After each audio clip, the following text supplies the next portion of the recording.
कर्मफल। बाहर आंगन में झाड़ू घिसने की आवाज़ प्रेरणा को साफ सुनाई दे रही थी। वो समझ चुकी थी कि दिन के 1 बजे तक उसकी सास काम निपटा पाती हैं। प्रेरणा ने करवट बदली, अपनी दवाइयों के बैग की तरफ नज़र पड़ी तो मन दर्द से भर उठा उसका। इस बीच उसकी सास का फ़ोन बज गया। प्रेरणा ने आवाज़ दी, मम्मी जी आपकी कॉल आ रही है। अगले ही पल फ़ोन सास के चंगुल में था। हाँ भाभी जी, घर के काम में व्यस्त रहती हूँ, फ़ोन तो कहाँ ही यूज़ करूँ मैं। जिस उम्र में बहू ने मेरी सेवा करनी थी, मैंने बिस्तर पर आराम करना था, उस उम्र में बहू की सेवा कर रही हूँ। बहू बिस्तर पर आराम में है, काम मैं कर रही हूँ। भाभी सब किस्मत के खेल हैं भाभी, वरना मेरे बेटे की शादी करके बहू सुख कैसे न मिलता मुझे। प्रेरणा की सास उन अपरिचित से अपना और अपनी किस्मत का दुखड़ा रो रही थी। अरे बहन, मुझे तो अरुण ने ही बताया कि प्रेरणा बहू को डॉक्टर ने ही सख्त होकर कहा है कि आराम करने को।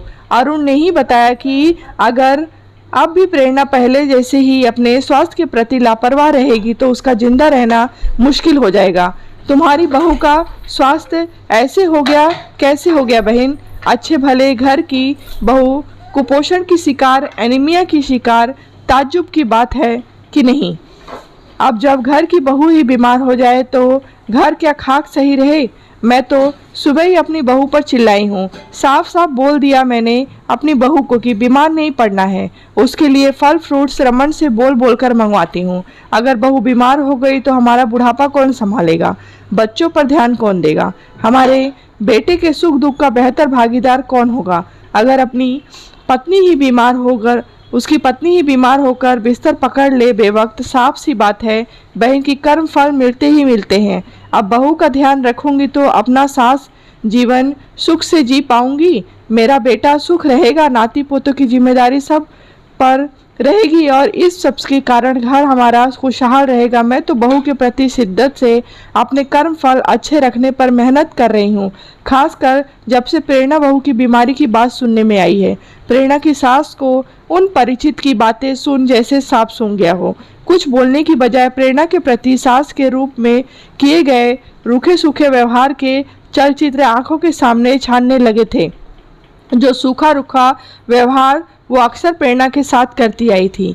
अरे कल के चावल पड़े हैं बहू फ्रिज में, उनको गर्म करके तुम खा लेना। रात की बासी रोटी फेंकना नहीं, तुम खा लेना गर्म करके, कुछ नहीं होता। ये फल अरुण और बच्चे को दे आओ, वो खा लेंगे। अच्छा सुनो, दही तो थोड़ा सा ही है, तुमको नहीं दे पाऊंगी। हाँ, 1 किलो सेब लाई हूँ, मैं तो बीमार हूँ, बुढ़ापे में बीमारी और दर्द के कारण खाने पड़ रहे हैं, वरना तुम्हारी तरह उम्र होती तो बात ही नहीं होती कि फल खाने पड़े थे।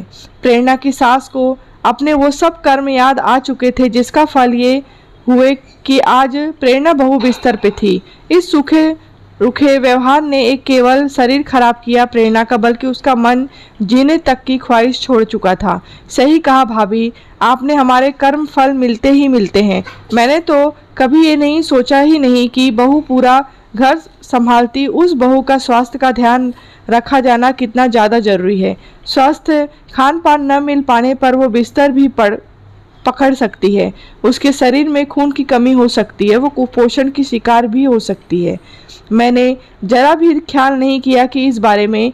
बहू की ससुराल के कायदे नियम गिनगिनाते हम क्यों भूल जाते हैं कि घर को और रिश्तों को संभालती हमारी बहू को अच्छा खान पान मिले, अच्छा स्वास्थ्य मिले। अचानक प्रेरणा की सास को फ़ोन से आवाज़ सुनाई दी। क्या हुआ बहन, आप बात करोगी या चुप ही रहोगी? ओ भाभी जी, आपने कहा ना कर्म फल, तो सब वही सोचने लगी थी। प्रेरणा की सास गंभीर होते हुए बोली, मुझे सब पता चल चुका है बहन। मैं अगर ये सवाल जवाब तुमसे डायरेक्ट करती तो तुम अपनी गलती, अपने कर्म को जरा भी जिम्मेदार न समझती इन परिस्थितियों का। इसीलिए मैंने अपना और अपनी बहू का उदाहरण दिया। अब भी समय है कर्म फल में सुधार का बहन। बहू संभलेगी तो देखना घर भी संभलेगा और तुम्हारा कर्म फल भी तुमको अच्छा मिलेगा। ध्यान रखो अपनी बहू का। मैं फ़ोन रखती हूँ, कुछ दिन बाद आऊँगी तुम्हारे पास बहू का हाल चाल पूछने। अपना भी ख्याल रखना बहन। प्रेरणा की सास ने उन अपरिचित के एक एक शब्दों को गांठ बांध ली मन ही मन और अपने कर्म फल बेहतर करने की दिशा में बहू के स्वास्थ्य का अच्छे से ध्यान रखना शुरू कर दिया। माँ और सास की बदली छवि में अरुण और प्रेरणा अपार सुख महसूस कर रहे थे। अरुण ने माँ को देख मन ही मन सोचा, देर आए दुरुस्त आए। देखना माँ, अच्छे कर्म का अच्छा ही परिणाम होगा जल्द ही। कहानी आपको अच्छी लगी हो तो लाइक करें, शेयर करें।